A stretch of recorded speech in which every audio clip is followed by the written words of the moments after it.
Ready? Yeah, you're good, whatever.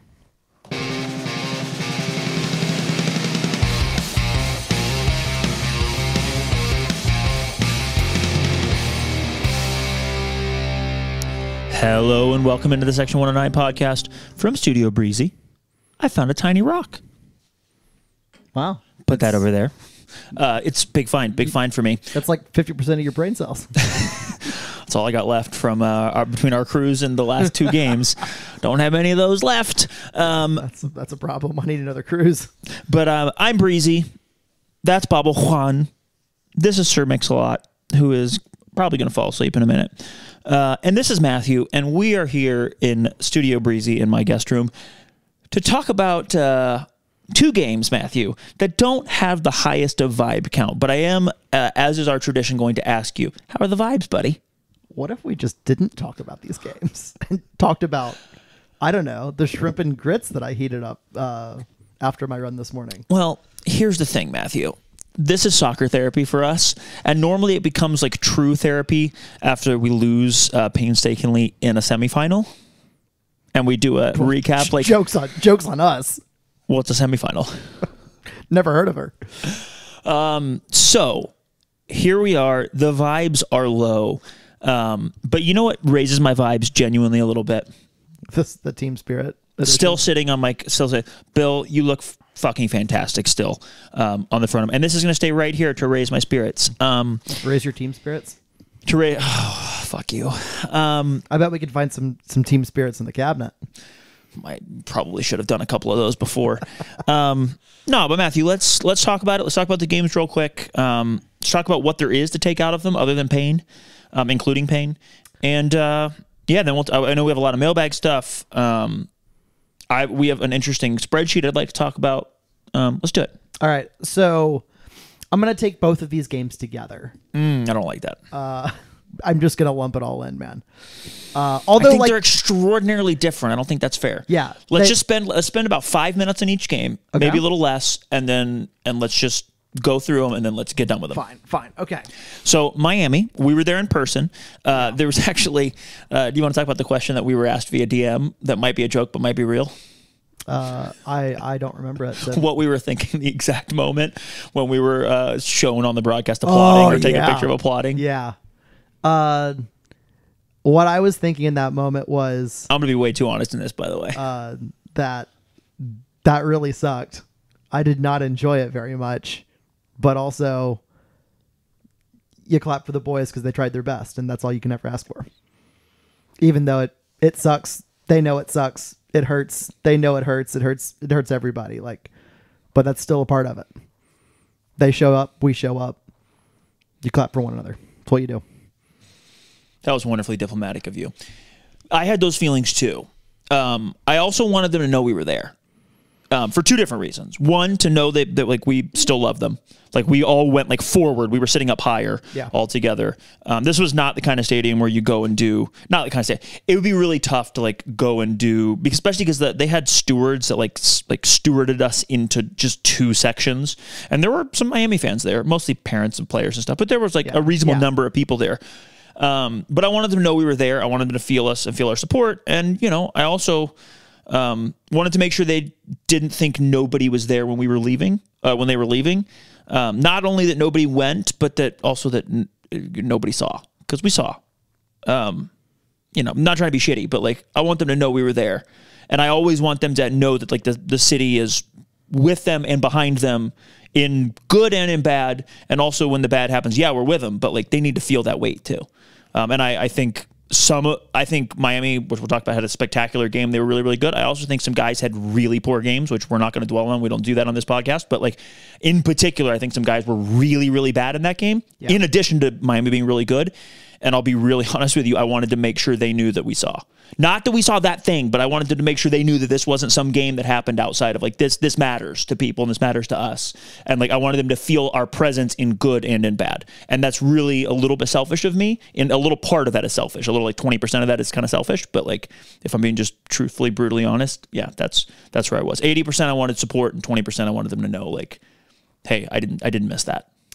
Yeah, which is shitty to say. So sorry if you're listening. I still love you. The Miami game. So you got to remember the context of the Miami game is it's the third road game in 3 weeks. 3 straight road trips. Now none of them are like particularly like crazy complicated to get to, right? Like it's a bus to Huntsville. It's a direct 45-minute flight to Charlotte. Miami is the more complicated one to get to Fort Lauderdale. But it's still three straight games away from home. And obviously, like on the balance of things, this team is struggled for results the last 15 games. I guess 14 games at that point in time. And there are days, and they happen in pro sports. We've talked about this a ton of times now. There are days in pro sports and in college sports and just sports in general where you don't play very well.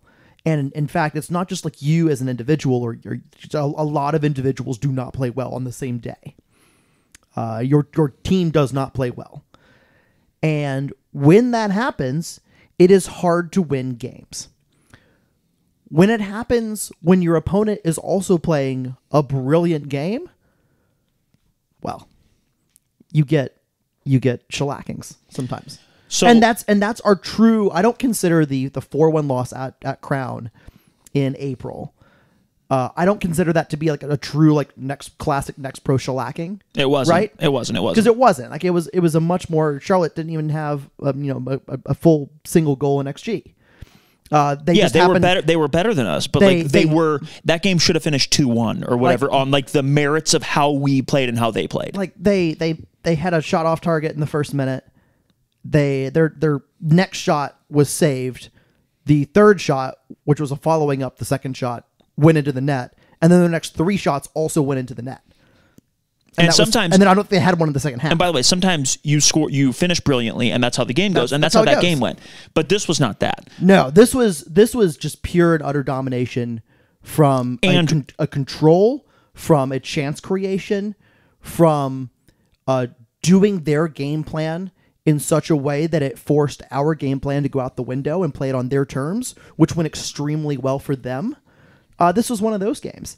And you got to remember, we've done the next pro thing to one team on the season, and that was Inter Miami at home. We have now been next pro'd by them. They just returned the favor. And on the back, why don't you explain? Because I know what you mean, but what do you mean by getting next pro'd? Sometimes you just get shellacked. For a combination of whatever reasons, just sometimes like if you look at the table, pure and utter domination. If you look at the table right now, you will see there's very few teams that have a truly like positive expected goals. No, sorry, not expected goals. Goal difference rather. And the reason that is because sometimes you win 2-1 and sometimes you lose 5-1, and it's really hard to predict which one it's going to be. In this league, there's a lot of parity. And then sometimes you win 5-0. Like it's just it's wild things can happen, and we were unfortunately on the wrong end of it. And look, I think we played really poorly overall. I also think we could have played wonderfully, and we still would have lost this game. Yeah. Because Miami was just on another planet in this game. It was just really difficult to deal with, and that's really all that needs to be said about that. So I want to talk about 2 more things. I want to talk about Mehdi's goal, which was a wonderful high point in that game. Yeah. I want to talk about how it was scored, what was cool about it, what was good about it, so we at least touch on some good vibes, because that should not go without mentioning. Sure. And then I'll mention now something you said to me after the game that I think reigns true about that game and about Miami in particular. This is an organization, Inter Miami, who is in the past not strove for excellence, but is right now very much striving for excellence. They signed the best player in history, in world soccer history. They signed Tata Martino, who's probably the best coach in MLS history. And you could argue Bob Bradley, you can argue a few things, but like easy Tata, on that one. You could argue Bruce Arena, but he may have just been the best rule bender. But Tata's coached in MLS for like 3 calendar years now. Let's calm down. He's about to win his second supporter shield, his second championship, and is probably first supporter shield.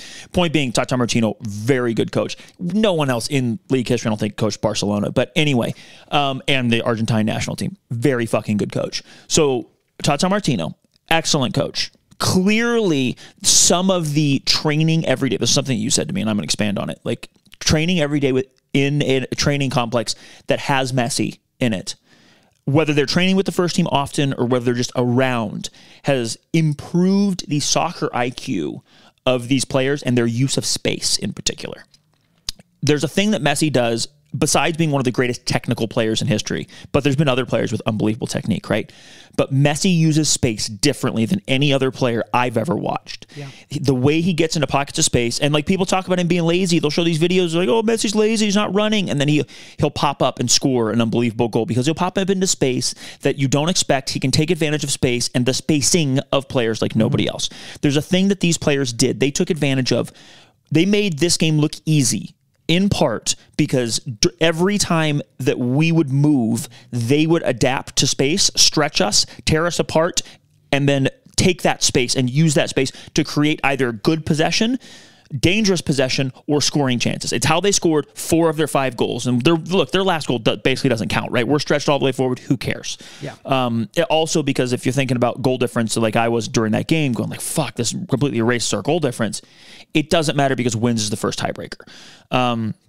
But additionally, the way these guys executed space, I don't think it's just Messi, though. I think it starts with Tata Martino and Messi, but it also starts with Federico Higuain, who I did not realize was their coach. Argentine connection there. I believe that they have an integrated tactical plan going on. Also, you have a champion of space in a different way, Sergio Busquets, one of the greatest sixes of all time, one of the greatest users of space, a guy that never had particular athletic gifts. He was okay athletically at the prime of his career, and now he's very behind it. And I predicted wrongly that he would get found out in MLS because they would athletic him to death. By the way, he's murdering MLS because he's so good at using space and, of course, technique and passing, whatever else. Jordi Alba, Luis Suarez, all these champions, and then I'll get off this. All these champions and things that are happening within Miami are clearly trickling down in some way, whether that's just culture or whether it's the actual training that's happened. Either way, the way these players are playing now compared to how they were playing is in a way that looks very particular to Miami, very particular to the soccer intelligence of these players and then this system. And the way they tore us apart that looked easy was not easy. Otherwise, people would do it all the time. Teams don't separate and pull apart. A team, by the way, that has been good. We've been good defensively all year. I realize we haven't been great lately. We were great early. We've still been good. They tore us apart in a very intelligent space-using way. And I think that there's the DNA of Messi, there's a DNA of Miami. And while I would have preferred we played well, even if we had played well, they were going to tear us apart on that day because they were on a whole nother planet. The soccer IQ that I watched play out in real time. So the Miami game for us, we mentioned earlier, we were there, but we were sitting down. We were kind of high up the field, or high up a little bit off the field. There was, maybe 6 of us, 7 of us, 8 of us, something like that. It just wasn't. There were 6 of us plus Vic's dad plus Vic's dad's brother plus. Yeah, okay. So there were a couple. So there were a little. That was our little pod, and then there was another I was genuinely thinking, 25 family members Andres' entire family, including his grandparents, I think, were there. I assume there was an elderly couple that definitely got helped up the stairs. I didn't realize we're with his family, and I didn't know it was his family until they all stood up and they all had his jersey on, and I was like, hell yeah. I wasn't including the player families as well. As kind of our little group was the children celebrating in front of me hurt my feelings. Oh man, that was brutal. There was a bunch of 5 and 6-year-old girls chanting they could have been tiny, but I don't know ages, but small children celebrating. You had the Burt crew, you had the Ethan Corn crew, you had Andres' family, but really our group was just rural small, and it was not. We didn't coordinate ahead of time with Inter Miami or anything. We also didn't, because we were going on a cruise straight after. We did not bring flags or drums or try to do any of that. So it was just one of those situations where oh, you know what? Let's just sit down and enjoy a match for once.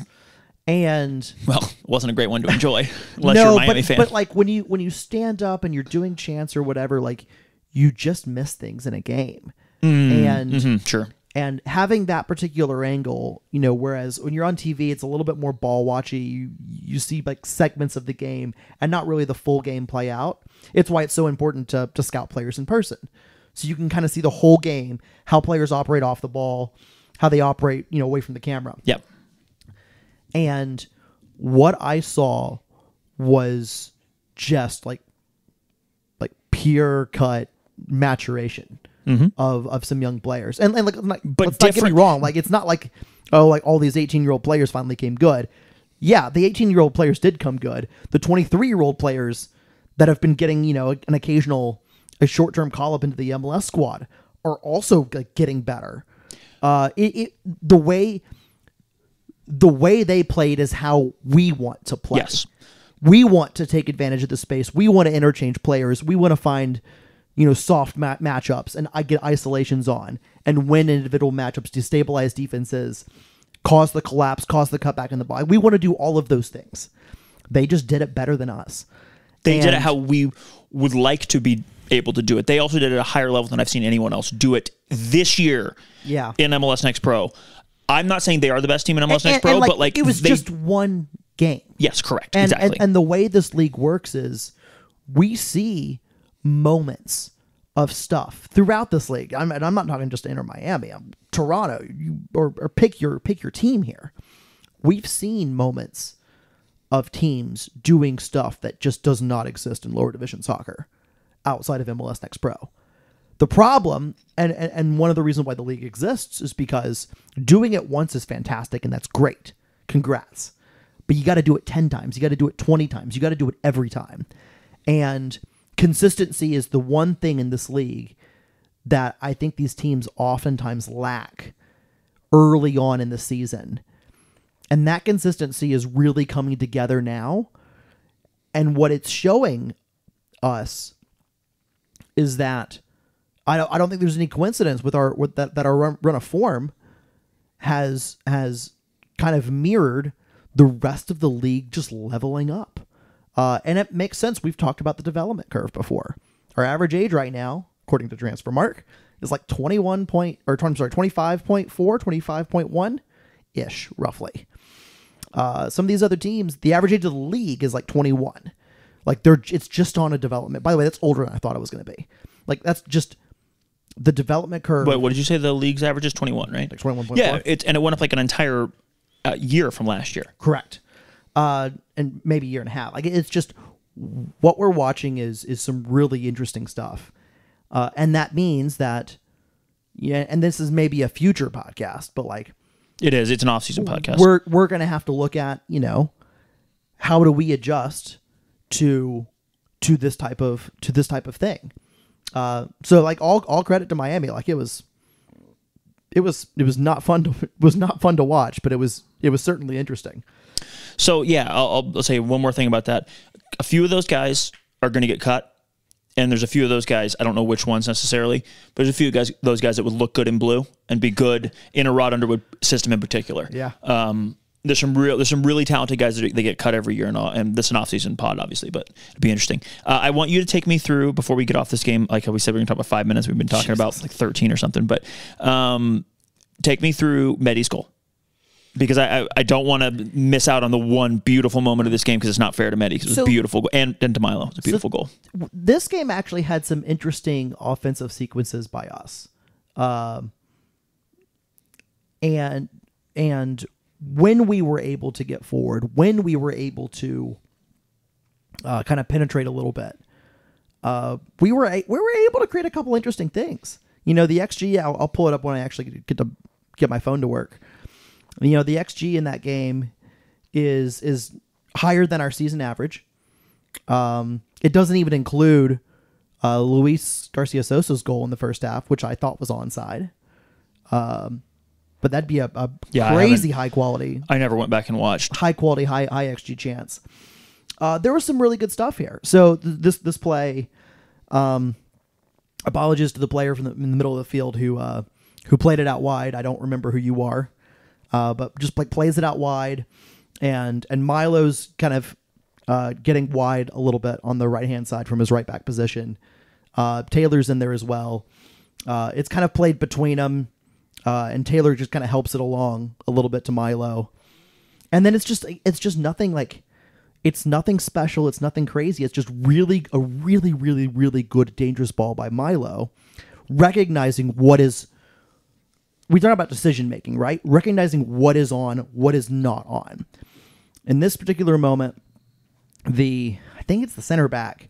The right back for Miami is is not really in the picture. So Medi's kind of isolated against a center back. The right center back. The right center back at the back post. By the way, that guy's on a no-loss contract. And he's going forward with him, right? Because they're following the ball a little bit, like he's gonna go. Well, he's gonna go to the near post because he fakes. He starts to make the run like he's gonna go near post, and then he slides off. And he just backs off, fades. The ball's perfectly to him, and then such a smart run for. And Medi. then the goalie's trying to get over, so his momentum is carrying the goalie's momentum is carrying him like kind of near post towards Medi, as he's expecting him to head it down. And Medi, I think, recognizes this and just uses the weight of the ball to redirect it further, and the goalie can't get his. Listen, if the goalkeeper could have gotten to that, it would have been unbelievable save because it's such a good header, just like looping. He just can't get there. That's the kind of not the run. That's one of those goals when you look at it, you're like, oh, I've seen that goal before. That's one of those goals you see in the Prem or you see in the Bundesliga where the striker makes a smart run. It's a great ball. It's headed. It's looped over. Perfect. Like it's so good. Like the delivery is really excellent, and the brain power, let alone the finishing skill and technique from Medi, but like just the brain power to get that space, of recognizing where the space is. Like this is an example for us in this case of knowing where space is, how to get there effectively, and to use what you got. And including the space in behind the goalkeeper when he's rushing out and taking his momentum with him. So it was an excellent finish. It gave us a little bit of hope in life at 1-1 in the 19th minute, and then well, let's leave it there. Let's leave it there. I will one more thing about this game. John Burke was in goal. Yeah. Good point. You know. Some people, I see this happen occasionally. I don't know if it happened with John or not for this particular game, but some people look at a game and they're like, well, your goalkeeper gave up 5 goals. Like, he must have been shit. I thought John had an excellent game. I did too. He had 9 saves that were recorded. Couple miracles. He was like a whisker hair from preventing 2 of the goals. Got his fingers on 2 of the goals, but just couldn't quite get them because they were well placed. I thought John had an excellent game. And I know he gave up, he was in net for 5 goals, but I thought he had an excellent game, deserves a shout out. I agree. So when I woke up the next morning, here was my takeaway. We needed to win 3 of 5 games or 2 of 5 games, whatever the number is going to be. And I was expecting in the calculus, unfortunately, to lose that game because it was the 3rd time we played them. Yeah. We beat them twice, including one time that was probably not deserved the time we were down there, where we had some good parts, but also we gave up a really terrible goal. So very much could have been a draw. Right. So especially because we gave up that terrible goal. So I just didn't expect to win this one. Look, 5-1 hurt, but 1-0 and 5-1 right now where we are when it's just about results, and especially since wins are the first tiebreaker, we just needed to either win or whatever, it happens. So I got over that one pretty quick. It sucks to talk about it right now a little bit because we're reliving the whole portion of it. But sometimes, what is your 5, 5, and 20? 5 games a year, you're going to be terrible. 5 games a year, the other team's going to be playable or whatever. Yeah, and so you are in the middle. Who are you in the middle? And this was one of where the other team was just exceptional. So hats off to Miami for this one. Also, that is an erector set of a stadium that Messi has to play in, which makes me laugh so much. The fact that they got Messi to come to Fort Lauderdale. It's pretty awesome. Oh, good for them. All right, let's move on to Atlanta. Do we have to? We do. Fuck, man. I don't want to. Okay, let's talk about positives from Atlanta. Positive number 1. We came out in a... Yeah, so we came out in a 3-5-2, which we've only seen start a couple of times on the season. And you know what? I thought it worked pretty well. I thought we were pretty lively. I thought our possession game, especially in that first half against Atlanta, a team that loves to possess the ball, who's better at it than we are on the balance of the season. We came out, it was 50-50. Their only real danger in that first half comes from mistakes from us. And that's a really good sign. If we make mistakes, okay, we make a mistake, something can happen. But if we don't make mistakes and we just play our game, they don't have anything in that first half. It's a game of 2 halves. And so that's a really, really good sign. First half wise, the goal, that Milo scores to tie it up. It's a great finish. It kind of starts from Medi having a ball in a dangerous area, Minjay being a dangerous area in the box, getting fed, and keeping the ball alive. No, yeah, I think he's trying to shoot that, obviously. It ends up being a great pass. And it ends up being a great pass, and then Milo's like where he's supposed to be, puts it away. Like nutmegs the keeper. Just beautiful. Just great stuff. By the way, that is not a left back scoring goal, man.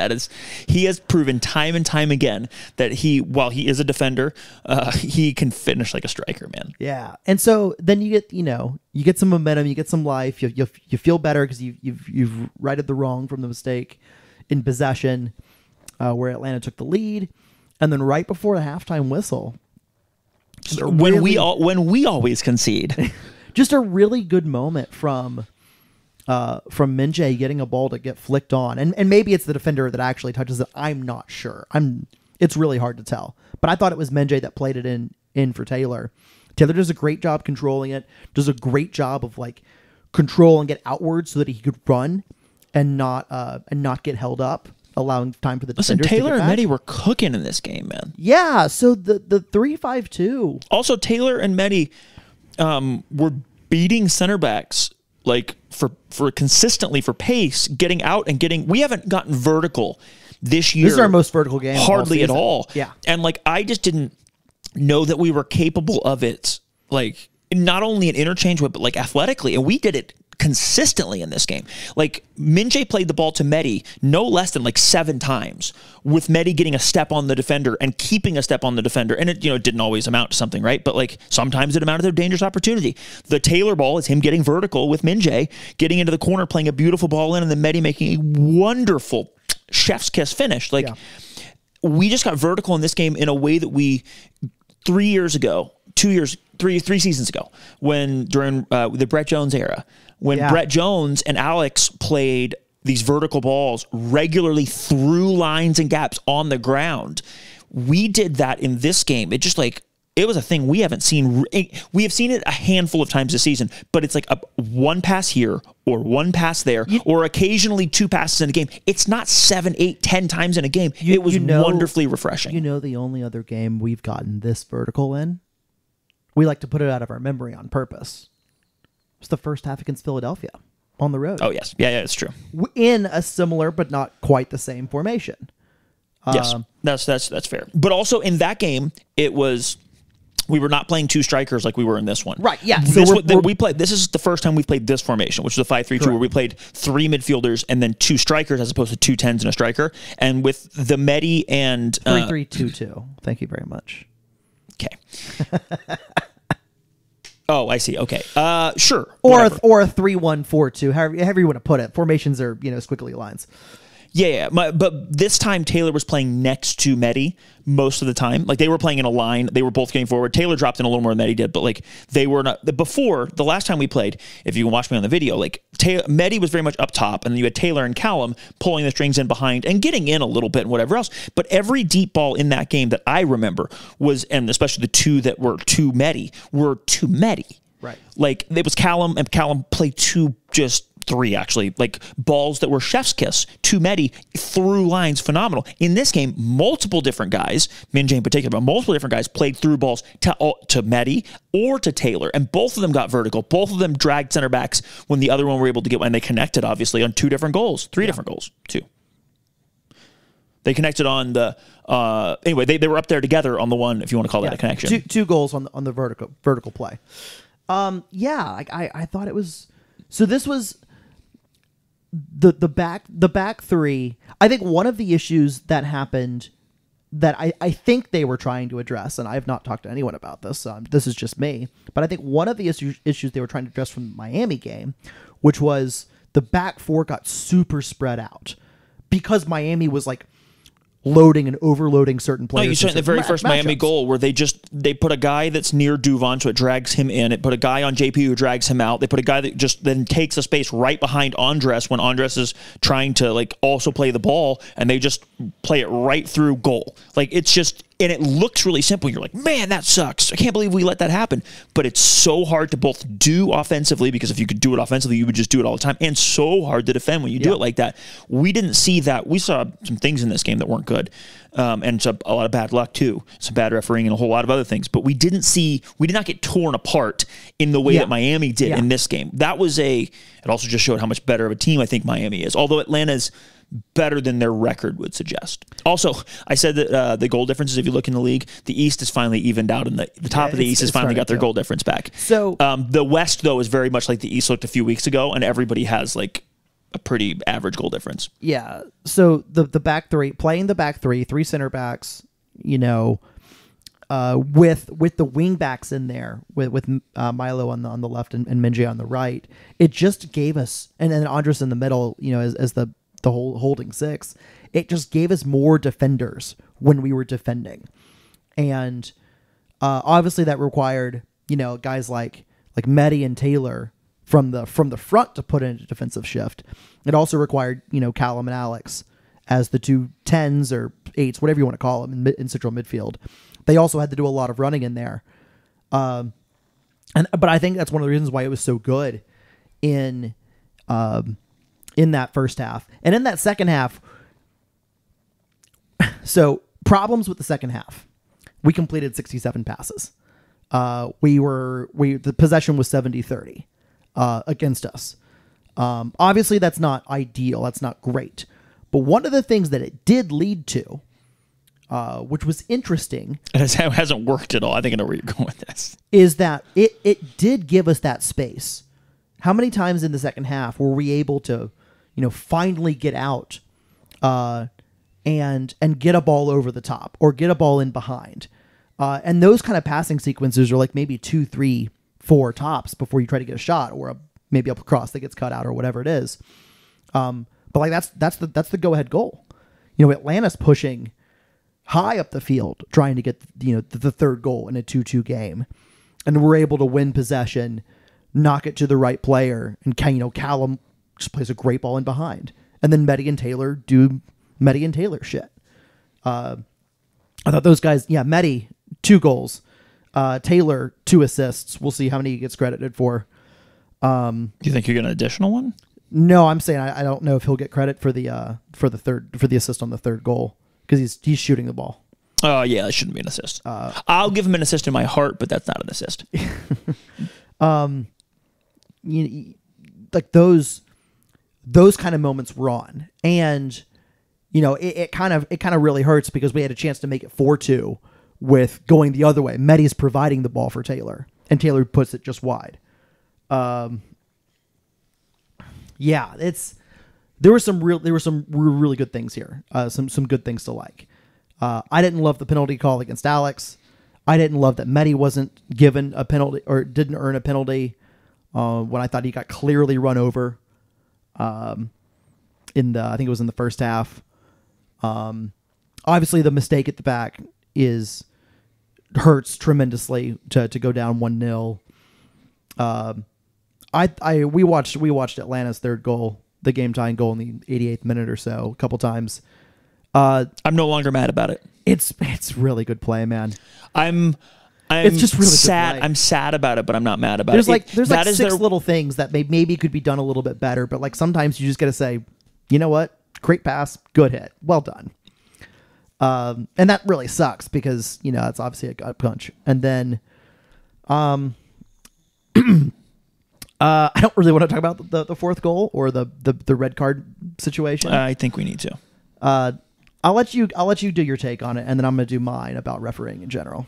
So that third goal is nasty. I'm no longer mad about it. It's just really, really good. The fourth goal, I mean, we're down to 9 men. It sucks. I thought for sure we were going to concede there. The reason we were down to 9 men is due to some really, really frustrating refereeing. I think what happened is, so Medi has the ball under his feet. He's been called for a foul or offside or something. I guess it's a foul. I don't remember that part. Matthew said he was called for a foul. But he's running away with the ball essentially in his feet. And if the referee wants to run over and give him a yellow card for time wasting, as the rules are in this league, I think that could be warranted. Now, that's not how they referee it in this league. It's actually one of my biggest pet peeves when it comes to the refereeing is that they have this rule on the books, and it's so scarcely and what's the right word?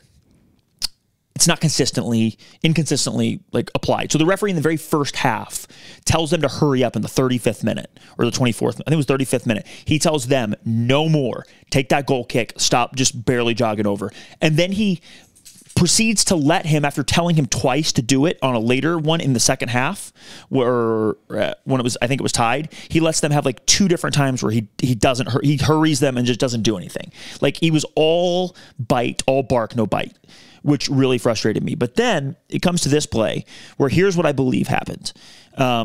First of all, the run and shove, when Medi's going away with the ball between his feet, the guy comes and just trucks him over. That's a red card.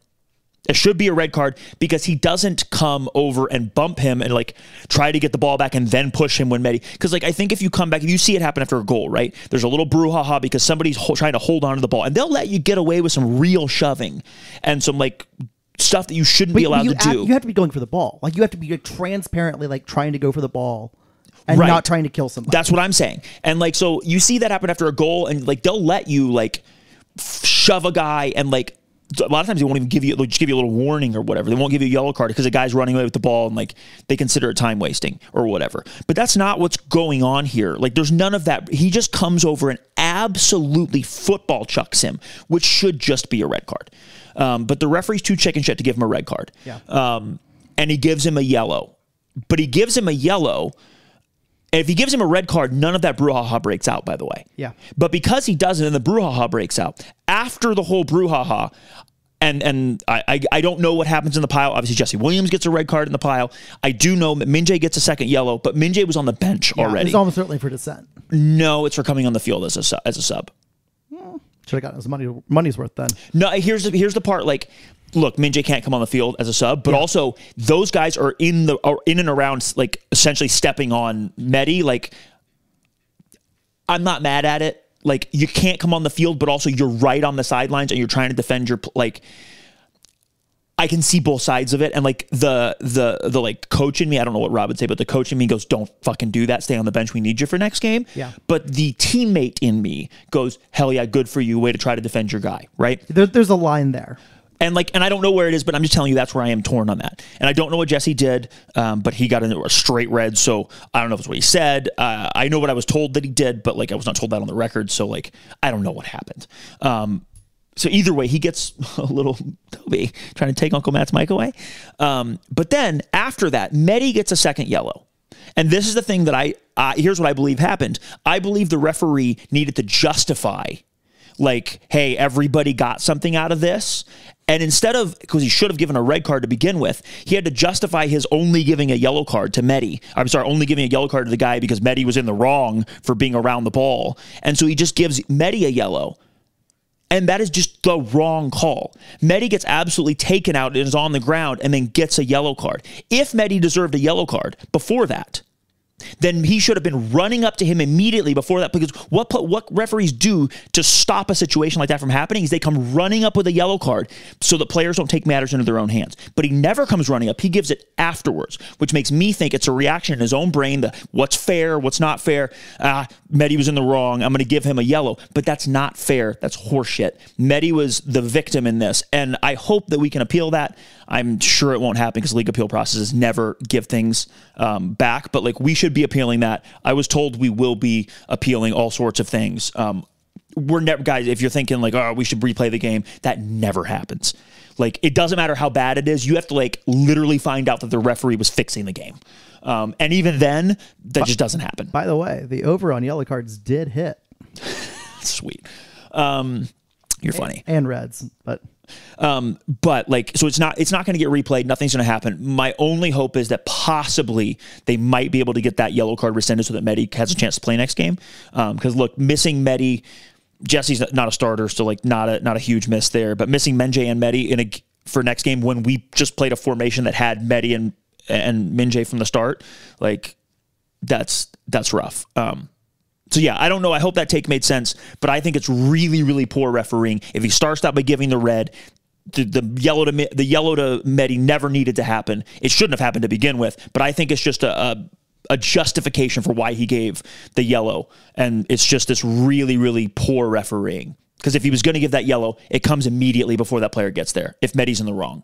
And then the guy's on the ground getting surrounded, getting stomped on, big melee, whatever else, and then he gets one belatedly after that. Come on, dude. Also, can't believe Rod didn't get thrown out. The self-control on that man, to that no one on our bench got thrown out. I mean, I know one of the players did, but none of the coaches did. Menjay's was the last one given. And that makes me, and it was after Medi's, and it makes me wonder if it was actually for dissent. I'm telling you, I know it wasn't. Well, I don't think you can trust the referee to adjudicate this thing properly. Also, he was on the field. I watched him come on the field. Minjay's is both the most defensible from a teammate perspective and the most clear. It's that you can't, from the bench, you cannot come on the field. I think he did nothing wrong. Cool. I'm cool with that take. I'm just telling you, if you step on the field, I think Jesse did nothing wrong. I think Fareed did nothing wrong on that yellow card that he got for a perfectly clean slide tackle. Missed me with all of this. Yeah. Also, everyone there's also a world in which we get 9 red cards in that play because everyone was on a yellow card on the whole field at that same time. But yeah, it was terrible. It was really poor refereeing. The whole game, they got every 50-50 call. They got the immediate, it's 2 games in a row. We've seen if you touch this player again, it's going to be. Yeah, by the way, they got that one in just 15 minutes in. Which was crazy. This referee was just not up for it. Let me say this. Refereeing in this country is at any level is below the standard of play. Yeah. We've talked about that. We've talked about this before. I don't feel like I need to belabor that point. Which makes refereeing hard for the individual. It makes it hard for whoever's doing the assignments. By the way, we should be talking about the handball that we think was bullshit. All the other yellow cards were that made us have to play a little bit differently because we were aggressively stepping and they were quick yellow cards early. Yep. It was terribly refereed. But the reason we're talking about this is because you had this big moment and this at the end. But I mean, the entire, and obviously we were there, so the crux of this whole thing is that refereeing is not good enough. Yeah. And when refereeing is good enough, it makes it doubly hard to figure out how to get referees into games to help them learn, grow, and get better. Yeah. And we're never going to see the best referees in this country, right? Those referees are going to be in MLS. And they are. Mm-hmm. The best we have is in MLS, so we are not getting the best. But also, we don't have the best players in this league, right? Those players are also in MLS. So that's how this works. What's MLS? Okay, shut up. That being said, it is especially incumbent on Pro, the professional refereeing organization, of which MLS basically, owns, helps fund, blah, blah, blah, blah, would collapse without, and is independent from MLS in a lot of ways because it needs to be. Sure it is. Just like, all the complaints that you hear about in England or whatever. But it's incumbent on the people that work there and that assign referees to games to not give them something so much that they will fail.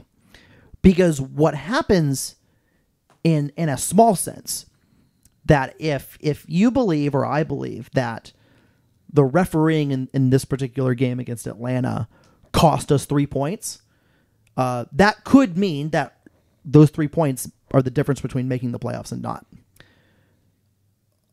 What also just happened is that refereeing performance might have cost that guy a chance to ever go up.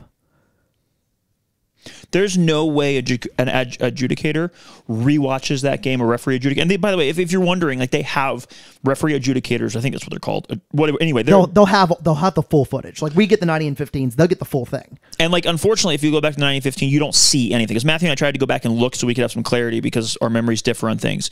But just trust me, as the person who was the most sober. So that particular referee, who I'm not going to name on this podcast, and. I don't want to know his name. I do know his name. I'd rather not. I know. Please don't tell me. I know his match history. Well, that's That's at least recently, that's a career fourth official at this level. Maybe he's done some NISA games, but he's a career fourth official. He did a game in Next Pro this year from the center. He did a game that technically is a friendly bullshit cup thing involving a Next Pro team this year. This is his first game at this level as a center referee in front of fans. And I understand that you have for a referee on the trajectory, you have to get him a game at some point in time. Just like players. Like at some point you have to throw him into the fire.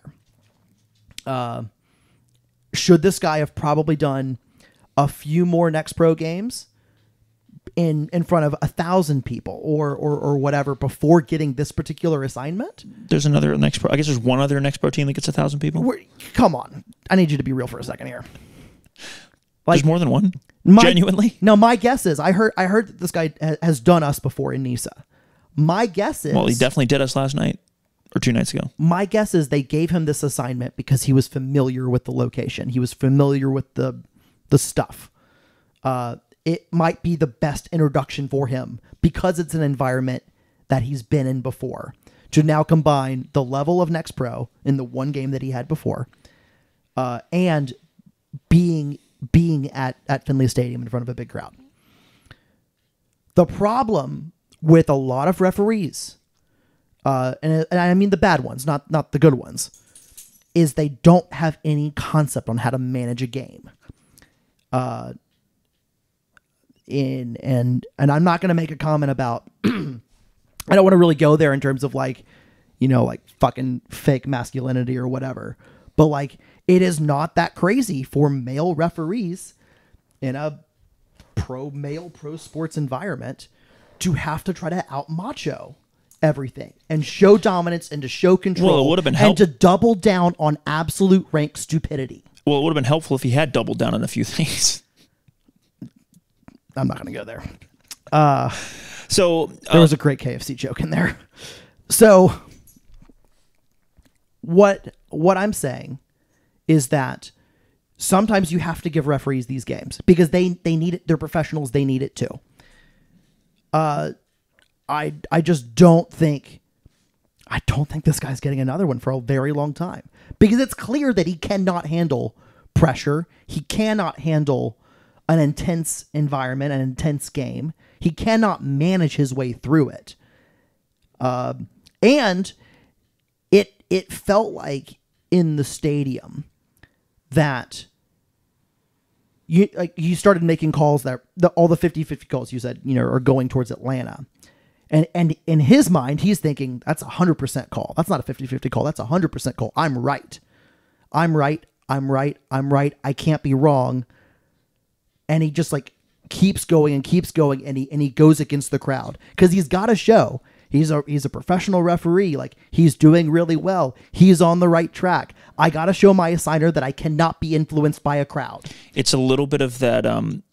We saw this a lot in NISA. And we saw this. And that's a NISA referee who's clearly not ready for prime time. And I don't know if there's ever a list that we can request him to get put on to never come back. I hope so. And look, but like he needs to go on a list that can never come back because there is no way that we will feel like he has the ability to be impartial and fair. There is no way he will not be influenced remembering this last game and be impartial and fair. And if he did feel that way, he'd put himself on the list. That's what I have to say about referees. So I'll put a bow on this, and we'll do our key three. Good job, Andrew. We'll do our takeaways, and then we'll. I actually have some. I know you don't, and then we'll run through. Some mailbag. The referee did cost us in this game, but we have not gotten refereed that many times this year. The overall standard has been significantly higher than NISA, which, look, 2 nights ago sucked. I always say last night, whatever. 2 nights ago sucked. It really did.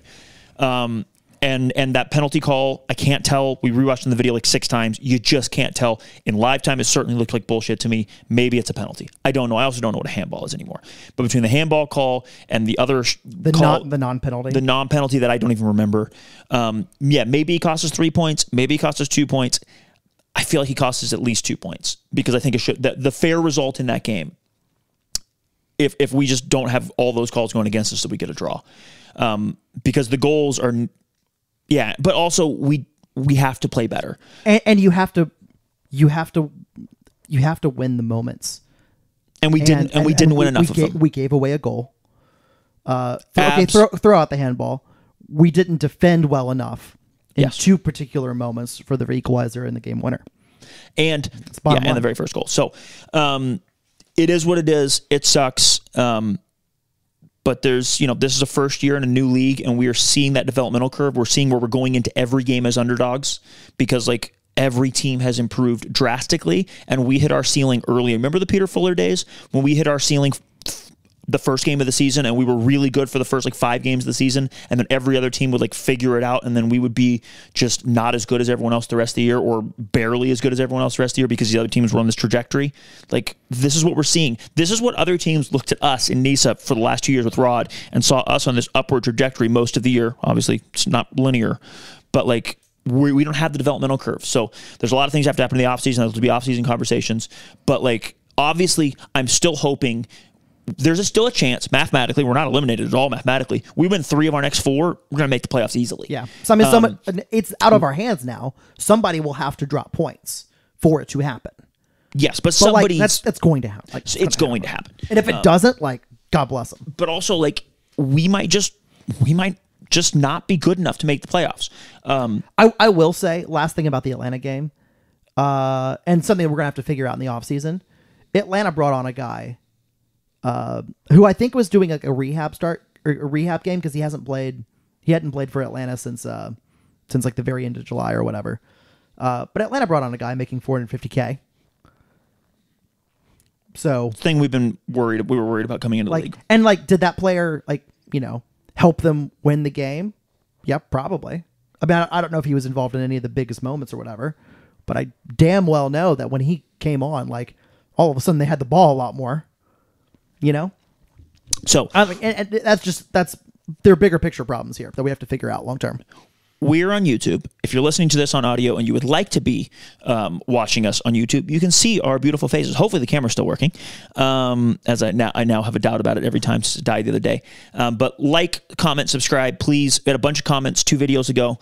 You guys made me really happy. Thank you, Sammy G in particular, but also I have 2 comments from some other people. Yeah, Sammy G commented. It was really sweet. But yeah, comment, please. Every time I see a bunch of likes on the video, it just makes me happy and shows us that we're doing the right thing.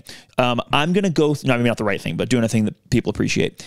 Do you want to do your 3 key takeaways? Yeah, I'll do a modified version of one of the ones I wrote down. I wish listeners could see what you wrote down. They're just really sad. Yeah. One, this is just rough. This is a really rough part of our season, right? 2 wins. I don't know how many draws. 5 draws. We've won the penalty shootouts in 4 of them, which is fun. But 2 wins, 5 draws, and 8 losses in our last 15. It's not ideal. 4 to go. Scrap, claw your way to something. Honestly, just fucking try. I mean, if you think about it, what's batshit crazy, and we've got it. Everyone else has a game in hand, which also sucks. But we're only 8 points off the top of the table. It's fucking insane. Listen, if we win the next 4 games, we get a home playoff game. Listen, man, I'm not telling you that's gospel, but I wouldn't be shocked the way this league's going. I'm just telling you, I believe if we win the next 4, we'll get a home playoff game. Yeah. So key takeaway number 2. Yeah. Oh. I've been really encouraged by some of the offensive stuff that we've started to see. It is, by and large, let's maybe throw out Huntsville a little bit, but by and large, the last 6 games, we've actually created a little bit more than our season average. We're bringing our season average and XG up a little bit, which is interesting. Yeah, especially as other teams. And that's as much as we've not been as good defensively overall, because I think the other teams have leveled up offensively, so it's being harder to be good defensively. Somehow we've also like been a little better offensively, which is interesting. Yeah, so like there's some stuff here, and maybe we talk about this in the mailbag briefly, but like there's some stuff here to work with. We gotta stop making mistakes at the back and maybe just get a call to go our way. And there's still a chance. I don't have a third key takeaway other than fuck my life. That really hurt. If you thought that Miami was rough, but then we had a cruise to make it all get better, I really wanted to go on a cruise on Monday after the Atlanta game. As someone who was with you for a part of that game, Matthew was at one point we embraced head to head as we do sometimes and grabbed each other's faces, and we said to each other, "This is going to hurt so much more when we lose." This is when it was 2-1. Yeah, that happened actually more than once. At the end of the game, Matthew goes, "It would have been so much better if that was 4-0. It would have been. It really would. That's the point of sports. All right, in large groups. I actually have 5. Jesus. Number 1, sometimes the better team wins. Miami. You can see the growth curve spectacularly here and training with Messi. We went over that. Tata Martino, Busquets, Higuain, etc. Their movement was spectacular and they made it look easy, even if it certainly wasn't. I realize that's about Miami, but like, yeah, look, sometimes it happens. Against Atlanta, we got footballed. Here's my tactical thought on the game. We set up to play risky with aggressive defense and a 3-man back line. We stepped aggressively. It's one of the reasons we got so many yellow cards. Do I think some of them were unfair? Yes, but I understand how they happened. Taylor and Mehdi were awesome, and the defense mostly worked. Didn't work well enough, but it mostly worked. The XG was pretty even, and on our season, the XG has not been even in as many games as we'd like. And look, we got ref fucked, and that happens sometimes. Probably bye-bye playoffs, but also this was a good showing from the guys from a mentality perspective and from a ability to change, because it was the first time we played that thing. Number 3, we are who we are. The first 2/3 of the season are about the Rod Cess, and then the last, call it 10 games, whatever you want to call it. I realize those fractions don't quite work, but it's close. They're about results and nothing else. Look, the Rod Cess unfortunately took us as far as it could. When these MLS teams' growth curve develop like they do, I mean, they've developed drastically. And then big drop downs happen too, like you just mentioned with Atlanta. It sucks.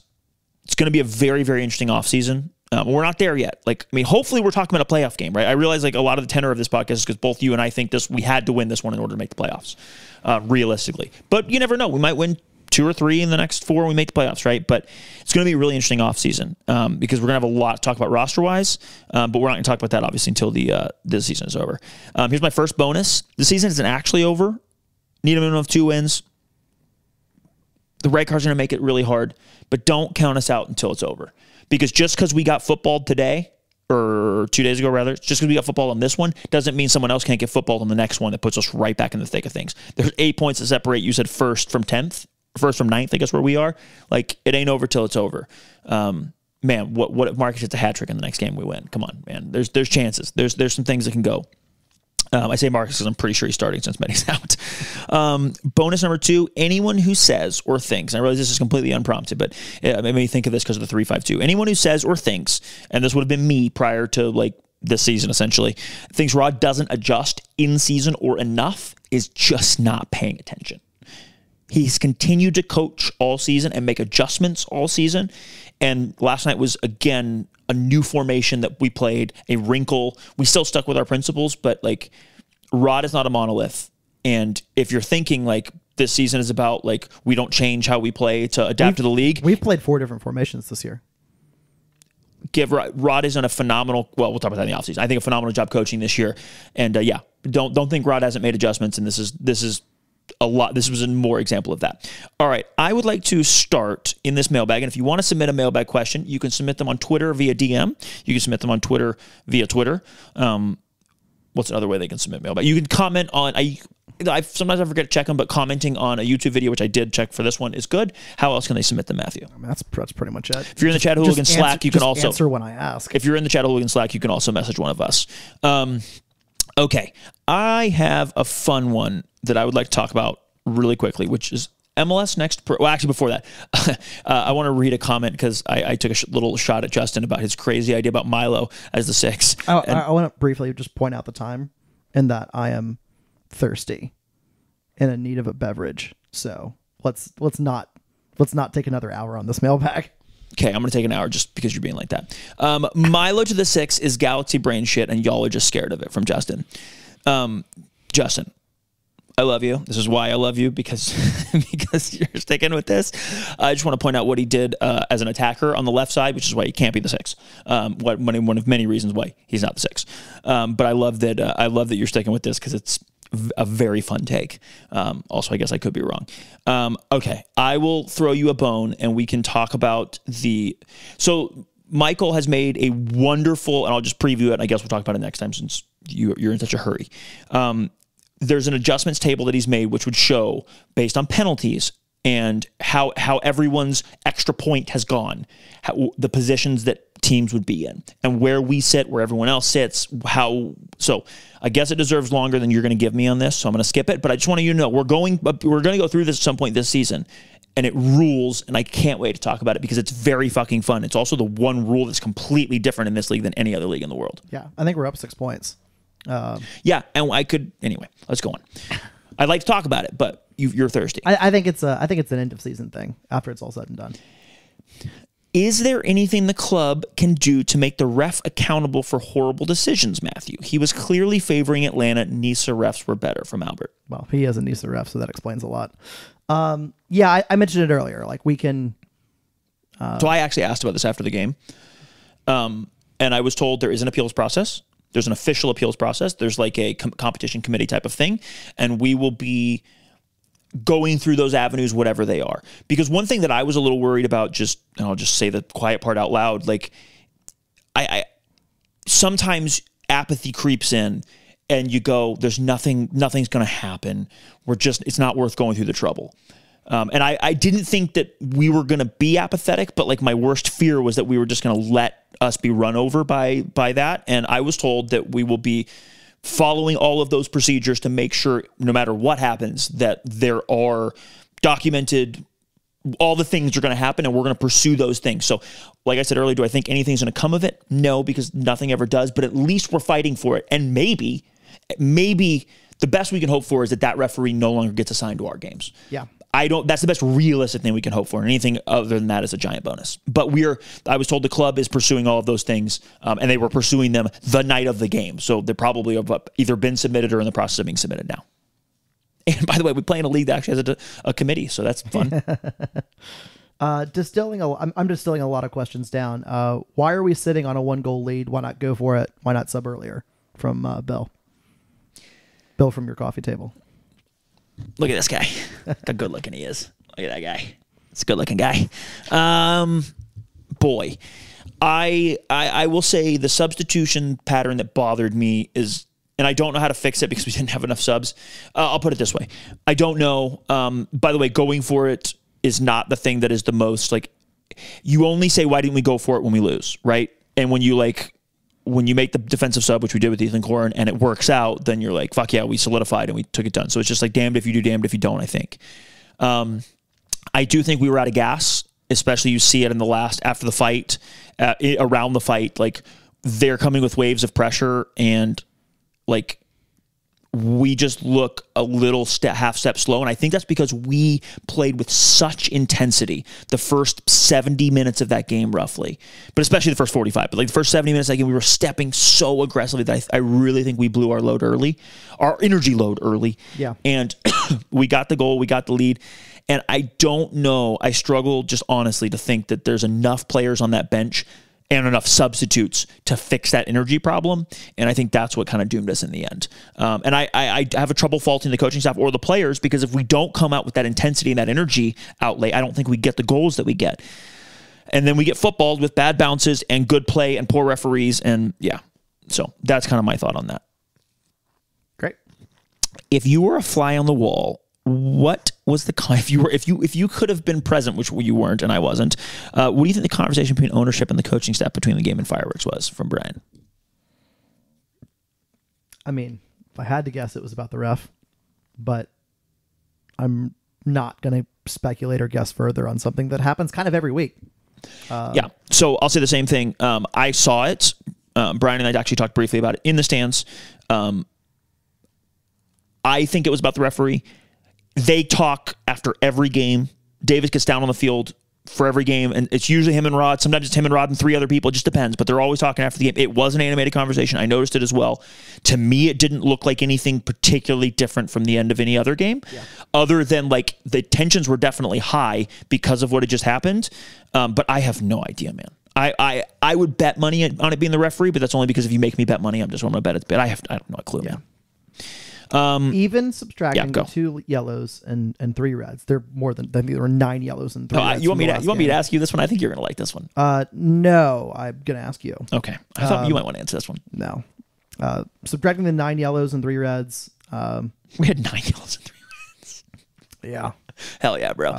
Wait, 9 yellows includes the 2 second yellow, and then the 2 reds are additional to that. Yes. So one player can get 3 cards. Yes. In this, I don't know if that's actually how they're doing it or not, but okay, I'm going with you. Okay, cool. We're looking at, well, first off, we're leading the league in yellow cards right now. That's where this is going. Yeah, and I think we'd be tied. I think we're roughly tied now with 5 reds at the top of the league. So basically, the broad question is like, is there a discipline problem here? That's the question from Colton Koreshi. So I need more data. I'll tell you what I think, but I need more data to change my mind. To have a strong opinion one way or the other. How many of these are tactical yellow cards? I know you'd have to go back and watch each one, but how many of them are tactical yellow cards, which are good yellows? Correct. How many of them are for dissent? Yeah. If a significant number of them, and I would have to see the numbers in order to think, but if like I would have to ask someone like a professional. Like, hey, like if more than 3 of 10 of every 10, if more than 30% are for dissent, that's a high number. More than 30% are for dissent, or marked down as dissent as the referee's reason in the reports and whatever else. And if there's a breakdown of that somewhere, point me there. I would say that's a discipline issue, because we should get the occasional one. Sometimes you have to send a message. Sometimes coaches, and although our coaches are pretty whatever, but like sometimes you send a message by yelling at the referee, by letting him know something was unacceptable, right? You can't give up stupid, and we've had a handful of those, but also several of those players haven't played very much after one in particular has not played very much after getting several really silly, I think, dissent yellows.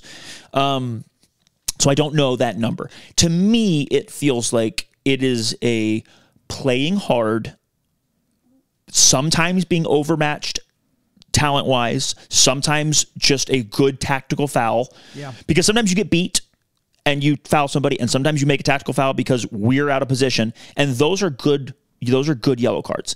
I think we have not had many red cards this year. We've had 2, right? Before this game, right? We had 2.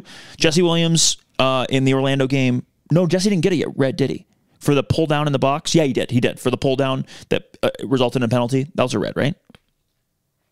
Or does he not give him? Do you only give us a penalty? And the 2 reds that I can think of are the Philly?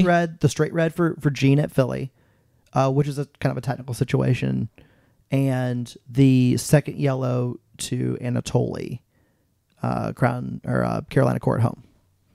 No. Yes. Yeah. Okay. So I don't remember if Jesse got one in Orlando. I remember the situation. I don't think he actually got a second yellow there. Yeah, I think you're probably right. I think because he committed a penalty, I think that they didn't double jeopardy him essentially, which I think is a goalkeeper rule, but whatever. So do I think we have a discipline problem? I don't. Unless you tell me that my numbers are off and like we have a way more for dissent than I realize. That being said, the other night was obviously not great. But the other night we've talked about, like, I don't think that's a discipline issue. I think it's more of a little bit more experienced team that is going to take some yellow card stabs when necessary, commit some harder fouls, commit some especially tactical fouls. I mean, look, Andres has pulled back guys a lot. Anatoly gets them for being big sometimes. Like, I don't think that there is, but I will withhold judgment, because if you tell me that, I don't know, 20, 30%, whatever, are for dissent, maybe 20% is my number, I don't know, then I would actually think like we need to clean that up. But also last year, Alex got a bunch for dissent. Alex has 0 for dissent this year. Yeah, I know because I was told this. Pretty sure they're all for fouls. Almost always for a tactical foul. Right, but what I'm saying is like that's like, yeah, I can't think of another player that's like repeatedly got them for dissent. He had him last year. He never got a red, but like he got a ton of yellow for dissent. This year he has 0. So like I don't know. I don't think we do, but I'm willing to be convinced otherwise. Okay. I have no problem with leading the league in yellows. If we had more red cards, I would think that we had a discipline problem because there'd be a self-control issue evident there if we kept getting reds. And maybe we do lead the league now or close to leading the league in reds, but I think it's a sample size issue really. Because like just Sunday was an aberration in whatever way things happen. Like it was just an aberration. Yeah. Also, I don't remember before last night. I don't remember anyone getting a red card off the bench. No. And I don't remember us getting a yellow, though we might have one. I don't remember us getting a yellow off the bench. And that's another discipline issue that would be evident to me because when guys on the bench can't control themselves when they're near the coach, tells me a little something, right? I haven't seen that. I could be misremembering. Maybe there's one yellow or something, but we definitely don't have a red off the bench, which would tell me something. Yeah. Let's take these next kind of 3 questions in tandem here. Sure. So, what are the likely adjustments for next week given the red card situation?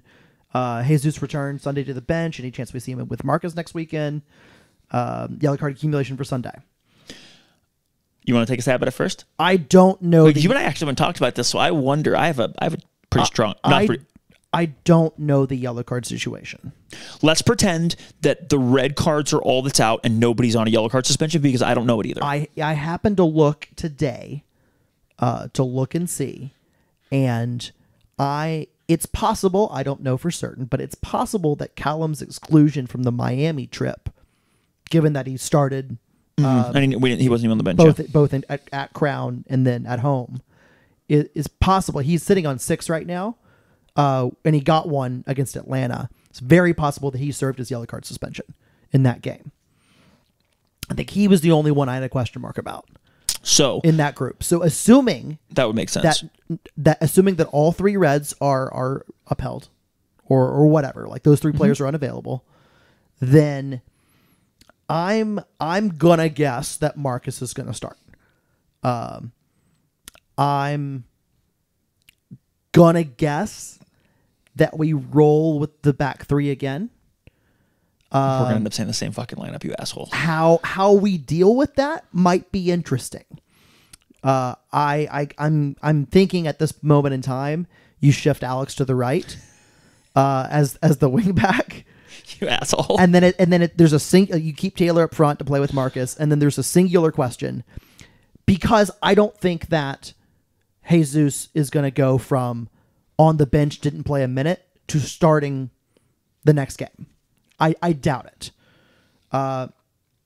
Prove me wrong. That'd be great. I do think we'll see him in that game. Yeah. I don't think he'll start. I think for because me, Rod has never demonstrated a straight off the injury, you're right in the starting lineup thing, unless you've just been a starter all year and you skip one for a precautionary. He's never once brought somebody back straight in the starting lineup off a long injury. My guess is it comes down to, do you want, what do you do with the 3 in midfield? Assuming that Taylor and Marcus are going to play up front together, as I suspect.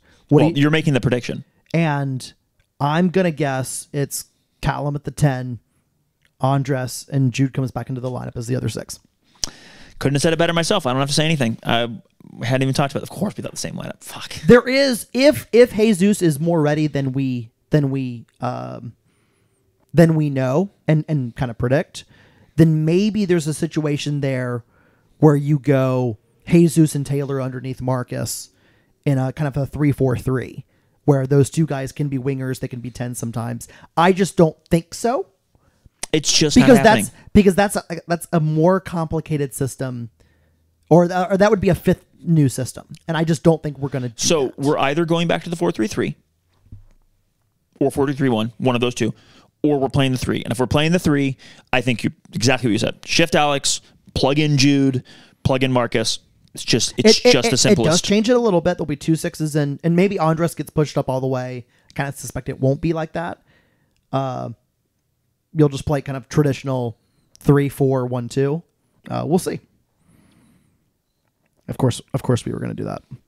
I'm so sad. Jason Hartman, I'm gonna read your question, but I think we've kind of already talked about enough of it for now. Any explanation as to why our performance level peaks so early in the season is because we don't have a first team in MLS. Wanting to develop talent is a money thing, vision for the club, other. We kind of talked about it in terms of the development curve in this league. I think there's a bigger question, topics of conversation for the offseason, though. At least to be respectful to the season that we have that's still still on. I'll also point out, just before we go on, I don't have any doubt in the vision for the club. Yeah. Meaning I believe we came into this season attempting to be as competitive as possible, to create a roster that was competitive, and to be really, really good. I think this league fundamentally changed. And this league got a lot better than I thought it was. And we're going to talk a lot about what we think happened in the offseason and whatever else whenever we get to the offseason, but we're just not there yet. But I have no doubts in intention or intent going forward on where we are.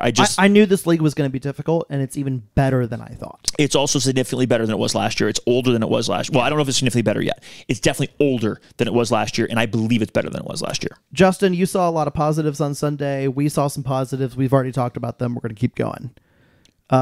Bill, great question here. It's been said in the past that what happens in games will start rivalries. Has it started now with Kennesaw? Are they our first official MLS Next Pro rival? If you listen to the Atlanta 2 or look at the Atlanta 2 website, you would think so. However, I'm not giving that distinction. I'm just not. A couple more games like that? Yeah, you bet. But so do I hate Atlanta 2 viscerally in my heart more than I hate the Michigan Stars? No. Next question. Yeah, so like, it just has to be more. It just has to be more. So like, but last game could be the. I will only say this because we also got a text from somebody else that asked a similar question. No, I hate the first team in Atlanta for a lot of reasons that I don't even want to go into. But like, they can die. But the second team just doesn't matter enough yet. But if they end up becoming our quote unquote rival because of things on the field and because we eventually care and we eventually care desperately about beating them every time, we will probably look back at this as the genesis, just the little first seeds, the first germination. Yeah. But I don't care. I care like 2% more after 2 nights ago, than I cared about previously, and I care about them 0. So now I care about them 2%. Okay. To what extent are first-team players, MLS players, contributing to the matches we've played thus far? Any patterns in the data up to this point? Kyle, it really varies. We mentioned what do you Ronald, call a first-team player? Yeah, that's the biggest question, and the question I don't think I'm equipped to answer, and won't be until the end of the season. But we'll talk about it in the offseason because it's going to be a big part when we talk about roster construction, what we want to see going forward, what we think went wrong this season. Because I got theories, but I also don't have like nailed in theories about first team players. If you and I'll touch on it and then we'll move on. If you consider a player, no, this is going to be way long and complicated. No, all we're going to say is like there's MLS players that are on just first team deals that drop down. There are MLS players who are on first team deals that are with the second team principally and occasionally with the first team. And then there are MLS Next Pro players and there are academy players. That's basically your 4 designations. Yeah. So we have to sit here and break down all of those things and then talk about how we feel about each group of those. And it's going to take too long. And it's like, an off-season conversation. But those are the 4 things we need to talk about. And like we need to look at, because they actually have this data out somewhere. Yeah. A number of minutes played by academy players. I believe they have all this broken down. If they don't, I want to know. But like they definitely have some breakdowns regarding this. How many minutes have been played by MLS Next guys and MLS Next Pro only contracts, and then percentage of minutes or how many minutes played by guys on MLS deals. So once we see the breakdown of that, that's also going to greatly inform how I feel about this. We will also have to do some more study on it because it won't be as simple as like, okay, are you one of the 20 players on the senior roster spots, or are you one of the players on the supplemental spots? Because one of the things with the homegrown mechanism is like you can have big time players occupying like a homegrown spot on the supplemental roster, but that player might be playing exclusively in MLS. And that's one of those things that you and I will probably have to go through the 15 teams in the East and fuck off the 15 teams in the West because they don't matter, 14, I guess. Yeah. And that's just, But actually, I hope, Kyle, please, if we don't answer that question early in the offseason, send that question again because it's a very, very good question that I think we might do an entire podcast on just that question in the offseason. Yeah. Does being one of the 2 independent teams with no MLS 1 team to bring down players hurt us as much as many of us are currently perceiving from Victor? So I don't know how much people are perceiving it, but it for sure hurts us competitively. Their player budgets are around $20 million on the salary side. That's the salary cap's in the $20 million range, right? No, not even remotely. Okay, close. so because you DPs don't, because you use GAM and TAM to buy down players so they hit the max budget charge of no, it doesn't matter. So, but put it this way: the MLS team, the top MLS teams a couple years ago were spending, including designated players, around $20 million. Yes. So a $20 million budget on top of whatever our budget is an order of magnitude higher than what our budget is on players. And there have been books written about this. Steven Szymanski wrote one of them, but like money spent on players, on player salaries in particular, but transfer fees too, but on player salaries is the thing that is most correlated to winning. So there are players coming out of those MLS teams, some of whom are in, like we were just talking about, permanently on this roster and occasionally go up, or not permanently, mostly on the MLS 2 roster and then occasionally going up to the MLS 1 roster. There are guys that drop down. So there are influxes and influences of those guys. There's also guys that want to get on that roster and therefore are taking a lower salary in order to get on that roster, hopefully in the future. How much that is affecting us, it is for sure affecting us. How much, I don't know. Another thing I want to talk about in the offseason, another thing that we're probably not going to know for a couple more years, because if we go through 2 or 3 more years at what we perceive as a talent disadvantage, in part, like, so we signed one player out of MLS Next Pro, just really quickly. We signed one player out of MLS Next Pro from last year. If we sign one player out of MLS Next Pro for next season, as an example, I'm going to have real questions about our ability to recruit out of MLS Next Pro. And I'm going to wonder, is that a salary issue or is that a upward mobility issue? Right? I don't know the answer to that. I also believe we will recruit many more than just one player out of MLS Next Pro.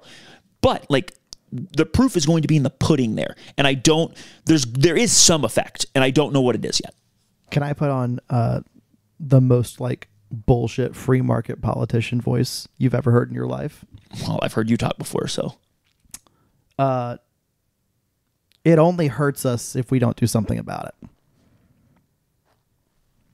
It's an opportunity. Yeah, I mean, like, okay, they're going to drop down some players. They're going to have guys, you know, that supplemental roster is 10 players long. Like, you know, a bunch of those guys might be regulars in the MLS Next in their MLS Next Pro team. A lot of them are future first team players, hopefully, in their eyes. Some of these 16, 18, 20-year-olds are on first team contracts. They've never even made a match day squad yet with the first team. But I can go look up their salary on the MLS Players Association salary guide. Does that make them a first team player? I don't know. What I do know is that this is a learning year. This is a transition year. This league is also only 3 years old now. We're in the 3rd season. And what we gather this year and learn this year is going to give us an opportunity to rectify whatever we perceive as being a problem. Amen. And again, off-season problems. There's still 4 games here, and we need to. Yeah, and by the way, we still might make the playoffs and do some. Look what we did in the first half of the season by being smart and taking advantage of good opportunities and being pros. Like, we can still fuck some shit up. Like, season's not over. It just feels like the season's over. Justin Pizarro asks if we can close out the first place in the Golden Whistle standings for yellow cards. I hope so. You bet you, baby. I hope so. Victor, great question. How do we finish the season on a high note? Can I give you the really uppity, like, not really up, the really optimistic take? Yeah. If we win, if we somehow manage, or if we get enough games here to not only make the playoffs, but squeak into a home game. Look, that requires a million bounces going our way and us winning like 3 of our next 4. Could happen, though. Meaning, like, a couple bounces go in other games, the teams drop points, we win 3 of the next 4. Getting a home game would be the cherry that I do not expect and do not need for this to be a successful season. In my mind, like, the regular take and the normal take and the correct take on this is just, if we can just pull out enough points over these last 4 games to make the playoffs, that's how we finish the season on a high note, because obviously winning a game in the playoffs then would be a high note, but it doesn't matter. Let's just get there. But also, the real, like, if you want the true high note, hosting a playoff game when we've had this big, long streak of just... Because we're still in the mathematical ability to do that. There's a mathematical.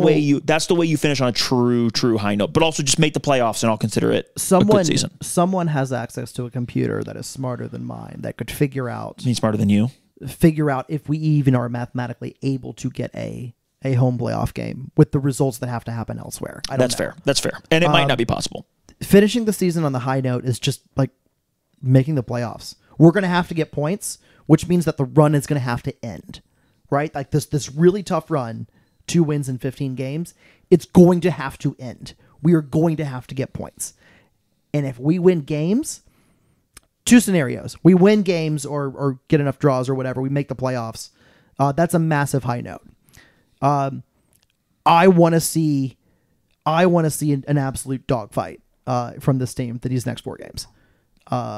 I want to see last night's or 2 nights ago's effort. If we play like we played the other night and we lose the next 4 games, but we're playing as well or better than them, we're just in it. We look like, I mean, like that would, like it would be a bummer, but like Atlanta feels bad because we were in it and because we were as good or better than them. Yeah. Like, and if we're as good or better than them the rest of the season and we fight like we fought the other night, not fisticuffs included, like. I'm gonna double up and kind of go to our last question here. To say, like, also high note, 3 of our next 4 games are going to be home games. Now, don't yell at me and be like, hang on, we're playing Columbus and the Red Bulls on decision day. Like, well, it's only 2. Folks, Toronto's going to be a home game for us. I need you to understand, Toronto is going to be a home game for us. Absolutely is. There are a metric fuck ton of people going, and you should go too. Absolutely. And if you're interested in going, message us. We'll help figure out if we need to connect you for people that already have Airbnbs or hotels. We'll figure something out. It's going to be awesome. It's going to be the club's 300th competitive match in history. And also our first international match. Couldn't like, line away, up better. out of the country. Couldn't line up better. And I'm going to tell you something right now. You guys think decision day is going to be nervous. There's a scenario in which we have to go to Toronto and win to even stay in the running. Right? What better way to bring everybody to support the boys? What if we clinched a playoff berth? Bruh. In Toronto. Bruh. Be amazing.